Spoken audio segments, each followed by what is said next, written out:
You see it right now, don't you? That wilt in the afternoon heat, the leaves going limp even though the soil feels damp when you press your finger in. You water it again, because that's what wilting means. And the next morning it looks worse. I want you to stop before you reach for that watering can, because what you are looking at is almost never thirst. It is suffocation. And the thing that revives it is already sitting in your bathroom cabinet in a brown bottle you have owned for years and never once thought to carry into the garden. I nearly killed a 6-year-old hydrangea this exact way. One brutal August, watering it twice a day while it slowly drowned in front of me. I misread every single sign. So today I am going to walk you through the 15 problems that one bottle of 3% hydrogen peroxide quietly fixes this month, symptom by symptom, like we are diagnosing your plant together. And I am saving the strangest one for the end. A trick documented back when hydrogen peroxide was first discovered in 1818, that almost no modern guide ever tells you. This works on the mature plants you have loved for years, not just seedlings. So let's start with that wilt, because it is the clue that fools nearly everyone. Here is the paradox that almost cost me my hydrangea. The soil was moist, the plant was wilting, every instinct I had said, add water. But a wilting plant in wet soil is telling you the exact opposite of what you think. Roots do not just drink, they breathe. They pull oxygen out of the tiny air pockets between soil particles. And in August, when the ground is warm and you have been watering generously, those air pockets fill with water and stay full. Warm water holds far less oxygen than cool water, so the root zone becomes a hot, airless swamp. And the fine feeder roots, the ones that actually take up moisture, begin to die from oxygen starvation. The plant can no longer drink even though it is standing in water. That is why it wilts. And that wilt looks so exactly like thirst that we pour on more water and seal the plant's fate. This is where the brown bottle changes everything. Hydrogen peroxide is simply water with one extra oxygen atom bonded on. The formula is H2O2, one more oxygen than the H2O we all know. That extra atom is loosely held, and the moment the liquid hits the soil and meets the organic matter there, it breaks apart and releases that oxygen directly into the root zone. You are not adding a chemical. You are adding water that fizzes oxygen straight to the roots that are gasping for it. The mix I use is 1 tablespoon of ordinary 3% hydrogen peroxide, the standard drugstore strength, into 1 cup of water. I pour that around the base of a struggling plant, and within a day the wilt in wet soil eases as the roots get their air back. It is the single fastest rescue I know for a plant drowning in August heat. But oxygen starvation is only the first clue. Because once roots start dying in that airless soil, something far more sinister moves in to feed on them. Have you ever pulled a declining plant out of the ground and caught a sour, rotten egg smell rising off the roots? That smell is the second clue, and it points straight at root rot. When soil stays waterlogged and airless, water molds move in fast. Pythium and Phytophthora are the 2 big culprits, and they are not true fungi. They are water molds, which is exactly why they explode in soggy August soil. They attack the weakened feeder roots, turning them brown and mushy and hollow. Above ground, you see yellowing lower leaves, a plant that wilts no matter what you do, and growth that just stops. Most gardeners diagnose this as a feeding problem and reach for fertilizer, which is the worst thing you can do, because you are asking dying roots to process salts they cannot handle. Hydrogen peroxide hits this on 2 fronts at once, and this is why it works when nothing else does. The oxygen it releases is poison to those water molds, which thrive precisely because there is no oxygen present. And the same reaction directly kills the pathogen on contact. For an established plant showing early rot, I use a stronger soil drench, 1 part 3% hydrogen peroxide to 4 parts water, and I soak the root zone thoroughly, letting it penetrate down to where the damage is. I wait 3 or 4 days and repeat it once.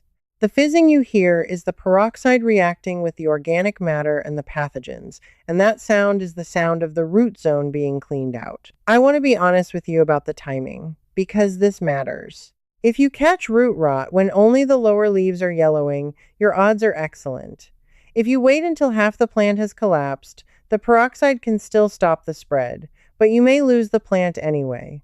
That is the hard lesson I learned watching my hydrangea, and it is why I am telling you to act the same week you notice the smell, not the same month. So we have oxygen back in the soil and the rot halted. But there is a second creature that gives away wet, unhealthy soil, and this one you can see with your own eyes every time you water.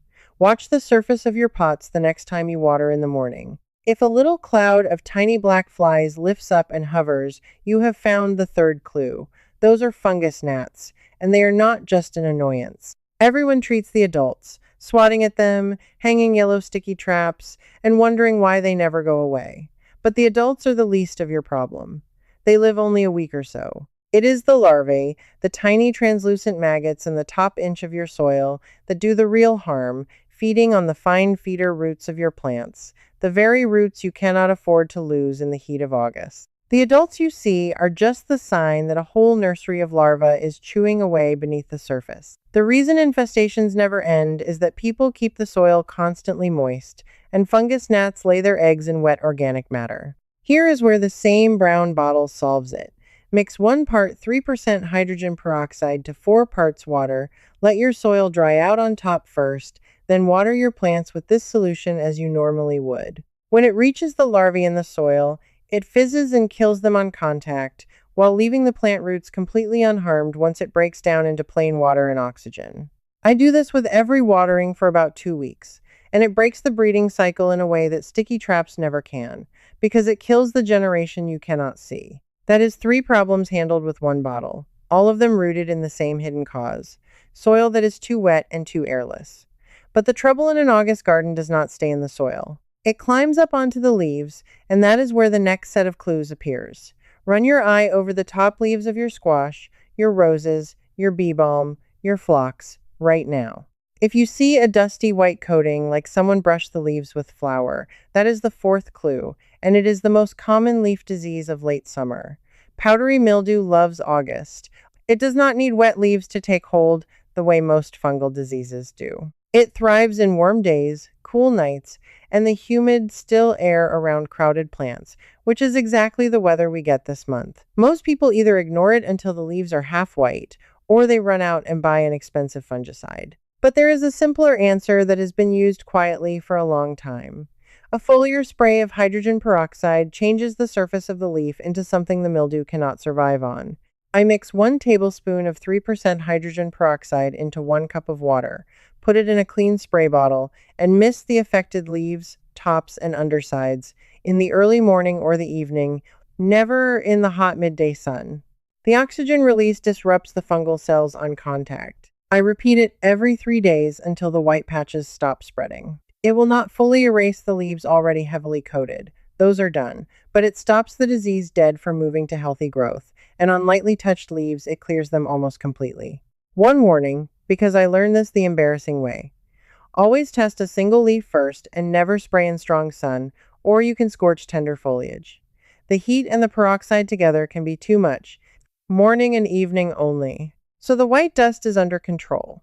But powdery mildew is not the only thing writing its name on your leaves this month, and the next pattern is one people almost always blame on the wrong cause. Look closely at leaves with brown or black spots, each one sometimes ringed with a yellow halo.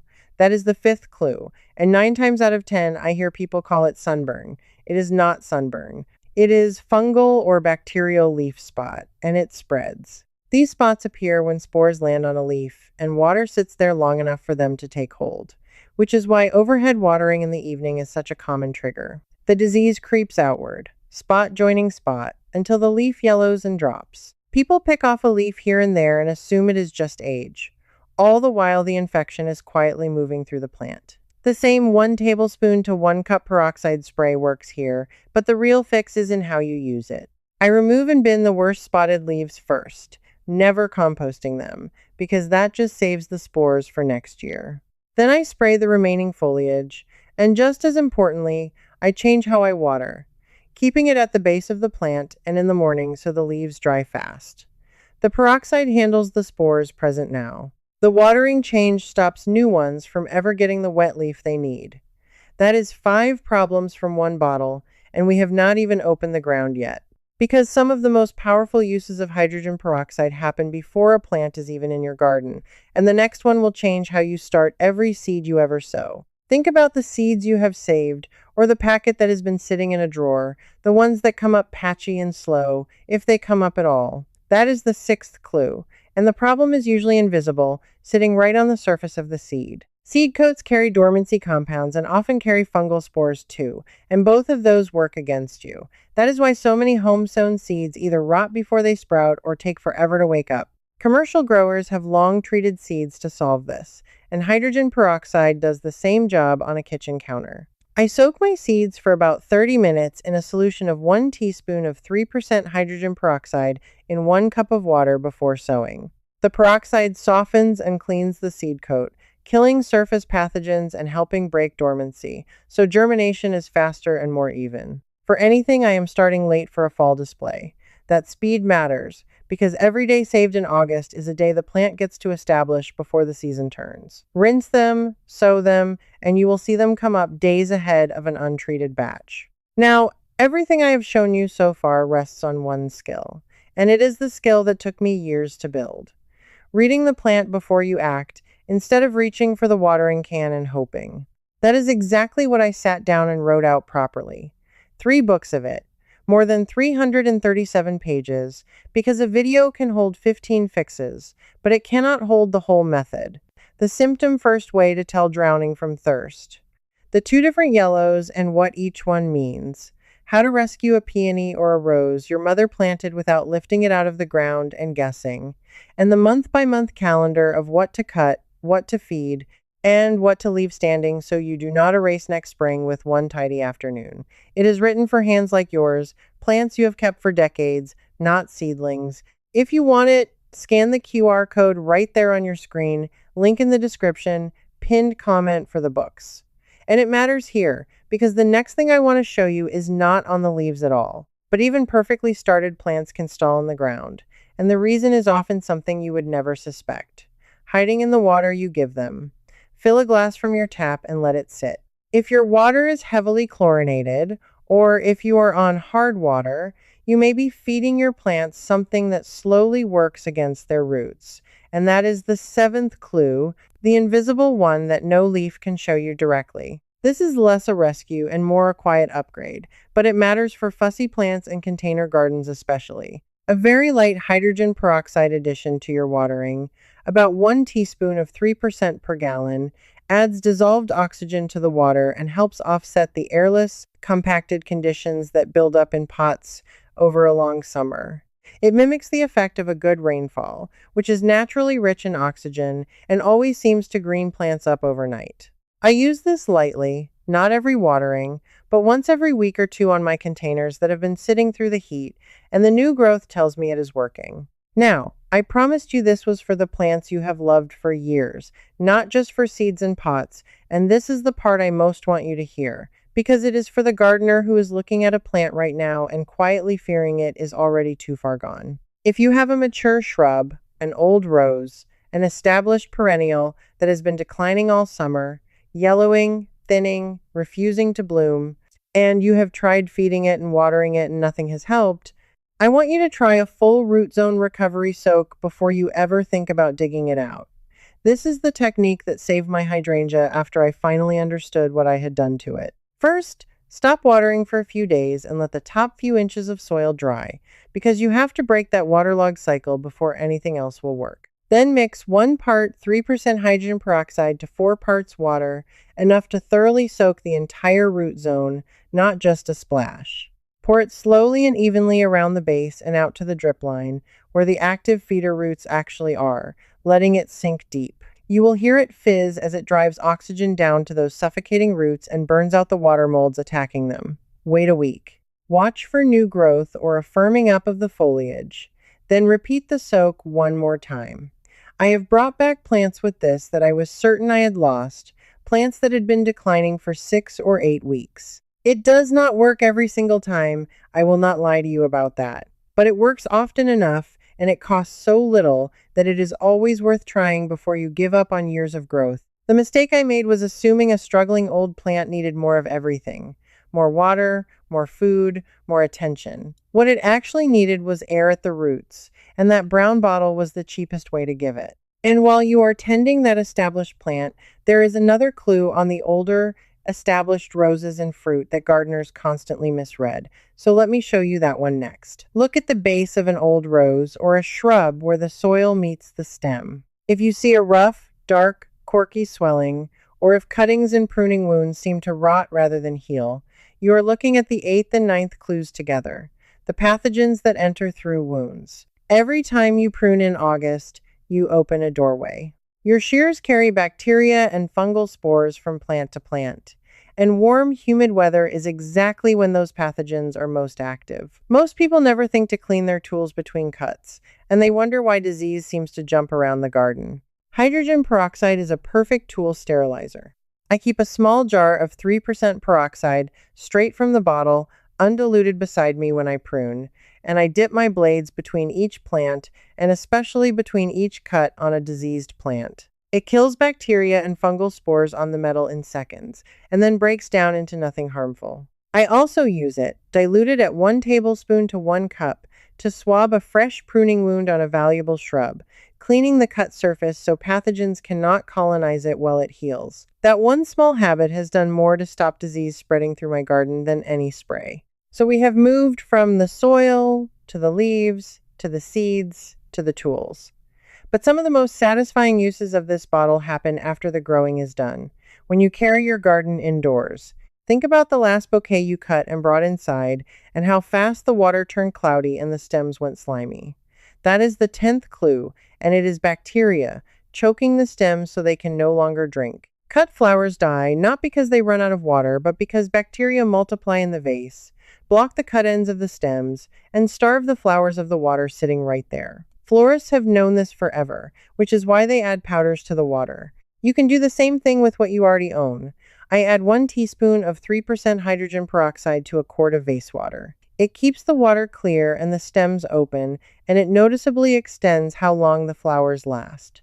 I refresh it every couple of days. The same principle works for the water in a hydroponic setup or even a rooting jar where cuttings are trying to grow roots and constantly battling rot in stagnant water. A few drops keep that water oxygenated and clean, and cuttings root faster and rot less. And that same power to clean stagnant water solves a problem every gardener with a bird bath or a small water feature knows too well. If your bird bath or your saucers grow a green film within days, that green slime is the 11th clue, algae thriving in still, sunlit water. People scrub it and it comes right back.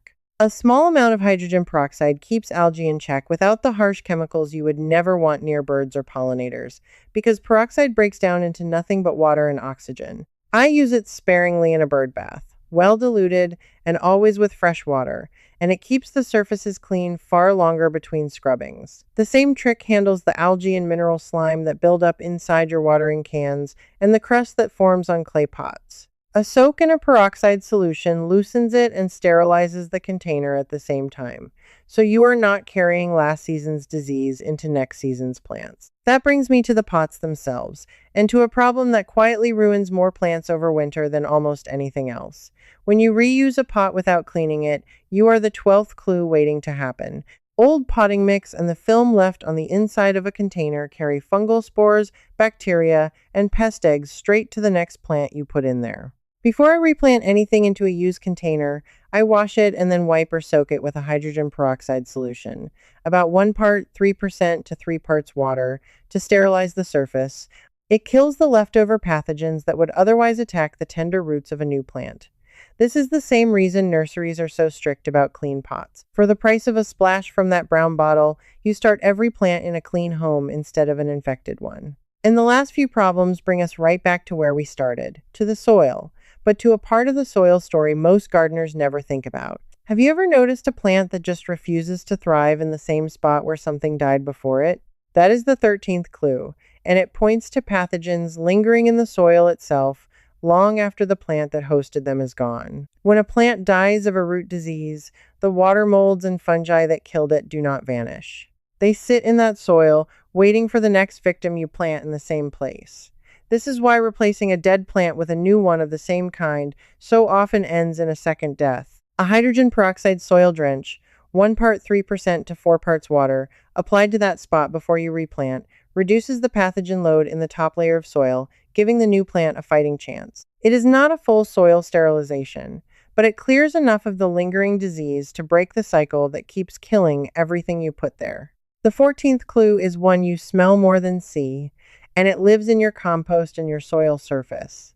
That sour, anaerobic funk, that means the good aerobic life has been smothered out by too much moisture and not enough air. A light peroxide watering reintroduces oxygen and helps tip that balance back toward the healthy, air-loving microbes that actually build good soil, rather than the sour ones that produce that rotten smell. I use it as a reset when a bed has been waterlogged through a wet spell to help it breathe again. And the 15th, the one that ties them all together, is the simple truth that most of what goes wrong in an August garden traces back to one thing: roots that cannot breathe. Whether it shows up as wilt, as rot, as gnats, as a plant that just sits and sulks, the underlying story is so often oxygen starvation in warm, wet, airless soil. And now you have the one bottle that answers all 15 faces of that single problem. But I promised you something at the very start, the strangest use of all, the one almost no modern guide will tell you, and this is where it all comes together. Here is what took me years to understand, and what finally made sense of why hydrogen peroxide works so well in a summer garden. When Louis-Jacques Thenard first isolated hydrogen peroxide in 1818, he called it eau oxygénée, oxygenated water. Not a poison, not a chemical weapon against pests, but water carrying extra oxygen. And that name holds the secret that got buried under decades of people treating peroxide as merely a disinfectant. The real revelation is not that hydrogen peroxide kills things. It is that it mimics rain. Think about it. You have surely noticed how your whole garden greens up and surges after a thunderstorm in a way that no amount of tap water ever produces. For a long time, people assumed that was just the nitrogen that lightning fixes into rain. But there is more to it. Rainwater is naturally aerated, tumbling through the air, and it also carries trace amounts of hydrogen peroxide, formed in the atmosphere by sunlight, acting on water vapor and ozone. Rain literally falls with a whisper of peroxide in it, and that peroxide delivers a pulse of oxygen to the soil the moment it lands. That is why plants leap after a storm and merely tolerate tap water. And that is the discovery that careful growers kept alive while the mainstream reduced peroxide to a first aid item. When you water your suffering August plants with that mild peroxide solution, 1 teaspoon of 3% per gallon, you are not doing something artificial. You are recreating a summer rainstorm at the root zone, giving your plants the oxygenated water nature designed them to drink. The bottle in your cabinet is bottled rain. So this weekend, before the next hot spell, take that brown bottle out to the plant you have been most worried about. Mix a gallon of that rainstorm water and give it the oxygen it has been quietly begging you for all summer. Do the deeper soak on the mature plant you feared was lost. Test one leaf, then clear the mildew. Sterilize your shears before the next cut. You now have 15 fixes from one bottle you already own, and every one of them costs almost nothing. I want you to remember the feeling you had at the start of this. Standing over a wilting plant, reaching for the watering can, sure you were helping and secretly afraid you were making it worse. You do not have to guess anymore. You can read your plant now.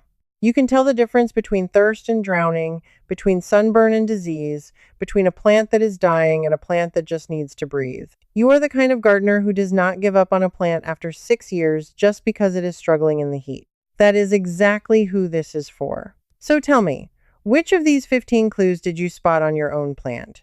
The wilt in wet soil, the rotten smell at the roots, the little black flies, or the white dust on the leaves? Type it in the comments right now and tell me where in the world you are gardening from, because I read them and I answer them, and I want to know what you are fighting this August. And if you want to keep learning to read your plants instead of guessing at them, come join us, because next time I am diagnosing the one hydrangea mistake that turns your blue flowers a sickly, disappointing green by late summer, and the simple soil fix that brings the color back before the season ends. You have loved these plants too long to lose them now. Go grab that bottle and let's save it together. Before you go, if this video helped, there's a deeper version waiting for our members. You can ask me your own question and a real person answers, and you'll be among thousands of folks just like you. Point your phone's camera at the code on screen. It takes less than a minute and you can cancel anytime, no risk. Now, if hydrogen peroxide helped your garden, wait until you see this. I'll show you how one simple bottle of borax quietly kills 15 common pests faster and cheaper than store sprays. It's starting right here.